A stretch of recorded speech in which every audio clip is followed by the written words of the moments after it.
Salve galera, começando mais um vídeo do canal Camisa 4 de Sérgio Ried.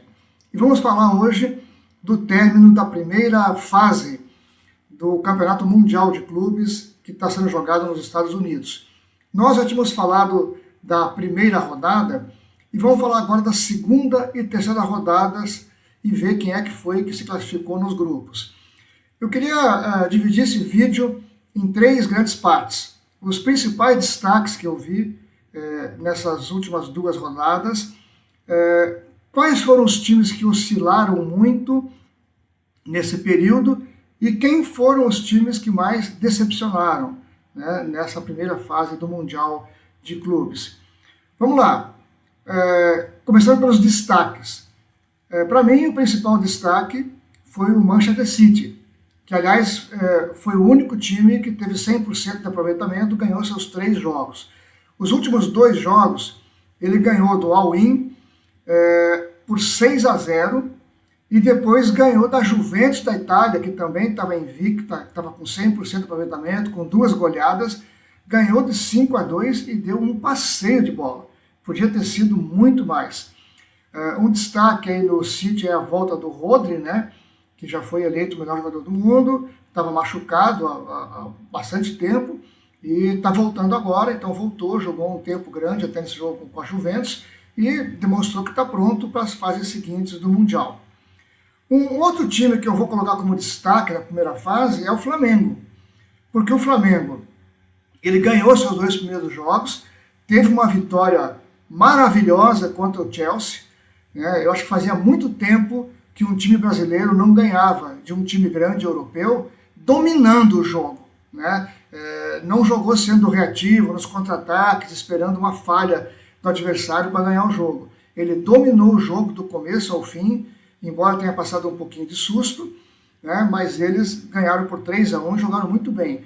E eu diria que no último jogo contra o Los Angeles, não dá para você avaliar com muita profundidade, porque o Flamengo jogou praticamente com um time todo de reservas, né, e só colocou os jogadores considerados titulares mais para o final do jogo, né, e ainda assim conseguiu um empate de 1-1, e detalhe, né, o Flamengo já estava classificado, não precisava de nenhum resultado, e estava classificado inclusive como o primeiro colocado do grupo, né, então sinceramente eu não conto muito esse jogo com o Los Angeles dos Estados Unidos.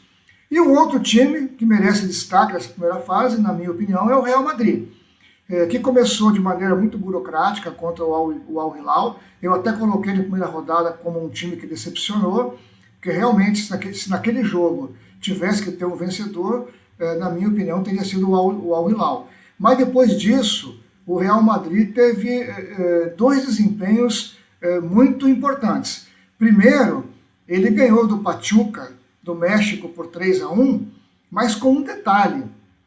O Real Madrid teve um jogador expulso antes dos 10 minutos de jogo, o zagueiro Asensio, né, que fez uma falta sendo o último homem.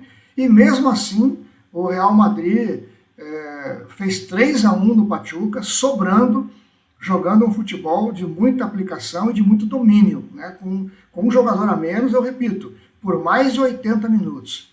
Então esses foram os 3 destaques para mim, né, que passaram pela primeira fase merecendo ser realmente destacados.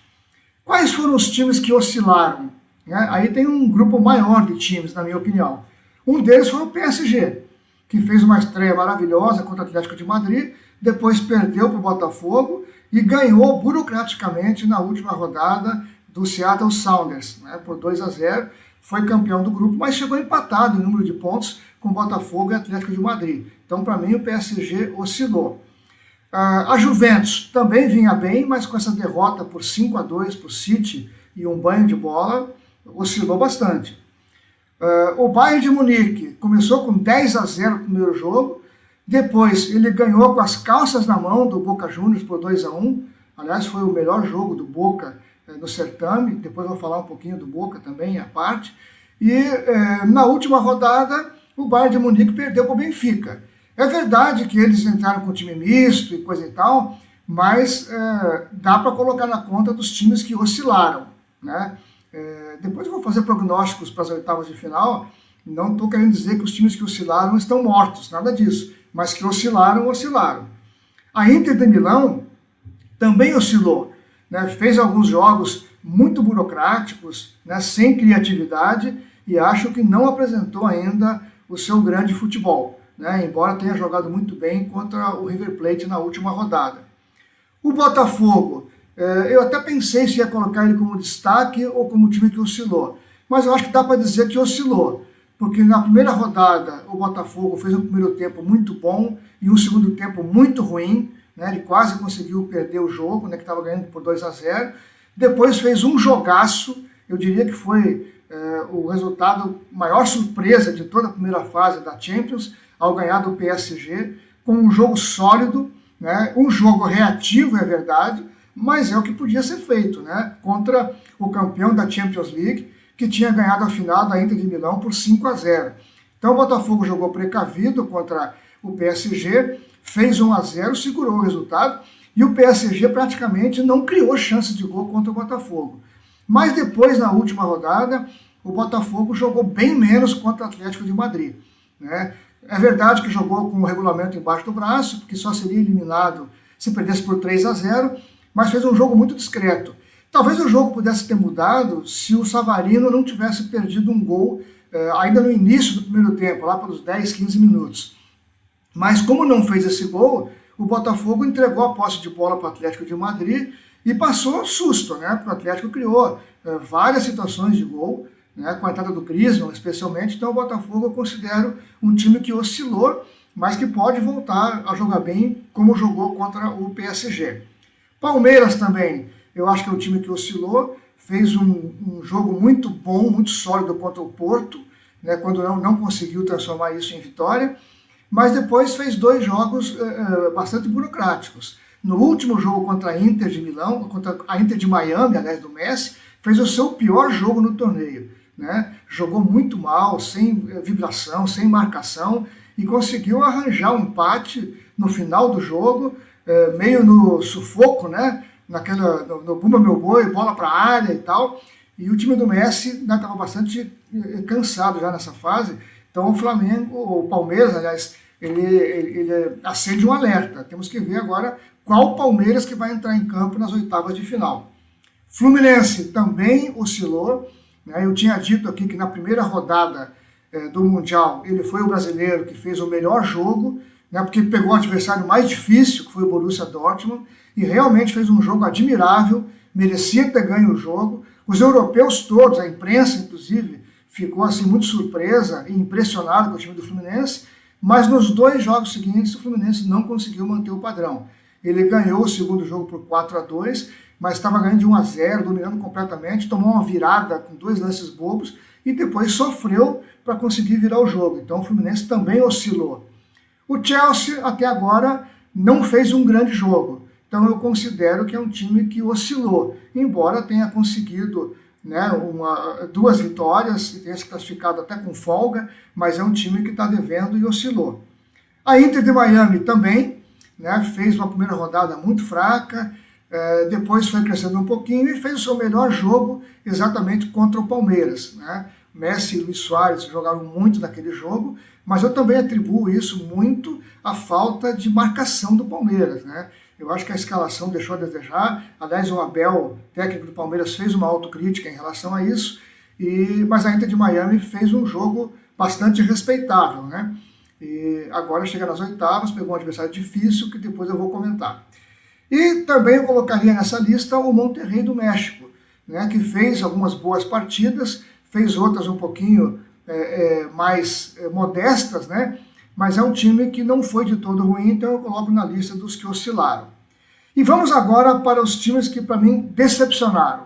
Talvez a maior decepção de todas tenha sido o Porto, né? Jogou um futebol realmente muito pobre, foi dominado, né, nos 2 primeiros jogos, foi dominado pelo Palmeiras e não perdeu, foi dominado pela Inter de Miami, né, e perdeu o jogo com o golaço do Messi, e na última rodada ele acabou só empatando, né, por 4-4, um jogo em que ele seria amplo favorito Então, eu acho que o Porto é um time que decepcionou, né? Um time que já foi campeão da Champions e que conseguiu ser eliminado, né, dessa primeira fase de grupos. Um outro time que também decepcionou foi o Atlético de Madrid, especialmente pelo resultado de desclassificação, né? Ele fez um péssimo jogo contra o PSG na estreia, depois até melhorou um pouquinho, porque ganhou seu segundo jogo, e contra o Botafogo fez um jogo correto, no estilo Atlético de Madrid, né? É um time que não tem assim, muita criatividade, ele gosta mais de jogar nos contra-ataques, né, na transição ofensiva, e como o Botafogo jogou fechado, ele teve muita posse de bola, mas pouca criação. Embora ainda assim criou algumas chances de gol, ganhou o jogo de 1-0, mas nem passou perto de conseguir os 3-0 que ele precisava para se classificar. Então o Atlético, inclusive pelos europeus, é considerado um time que ficou devendo muito e que lá na Europa consideram uma espécie de uma vergonha ele ter sido eliminado na primeira fase. E também eu vou botar na conta de times que decepcionaram os dois argentinos, o Boca e o River. Embora tenham feito um ou outro jogo, ou um pedaço de jogos bons, na soma final decepcionaram, né? O Boca, na estreia, estava ganhando de 2-0 do Benfica, e aí conseguiu, optou por catimbar o jogo, fazer cai-cai.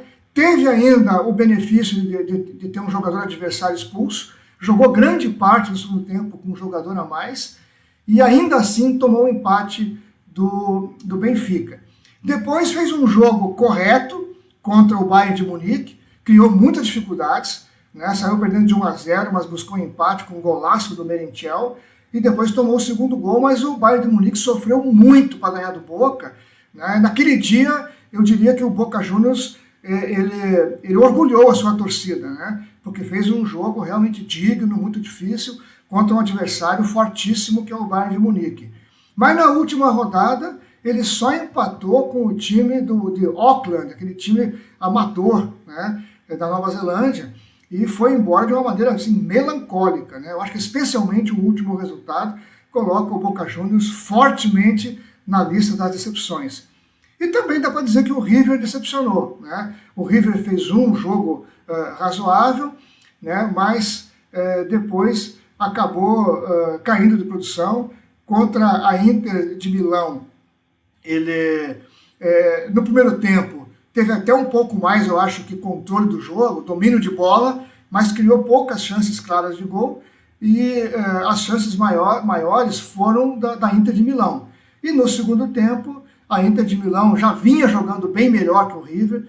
Lautaro Martinez tinha criado várias chances de gol, tinha feito uma jogada sensacional, que deu uma meia-lua no zagueiro, estou na trave, mas não tinha aberto o placar. E aí, com a expulsão de um jogador do River, por volta dos 20 minutos do segundo tempo, aí escancarou, a Inter de Milão dominou completamente, ganhou de 2-0, e ainda por cima, no final do jogo, alguns jogadores do River Plate deram um vexame, né? Foram para cima, quiseram brigar, fizeram aquele escândalo que é um pouco típico, né, da Libertadores aqui no Brasil, especialmente com os times argentinos, né? Então acho que mostraram o pior lado, né, dos hermanos nesse jogo aí contra a Inter de Milão. Então meu resumo é esse, entre destaques, times que oscilaram e times que decepcionaram. No próximo vídeo eu vou falar dos prognósticos para as oitavas de final. Até lá e um abraço a todos vocês.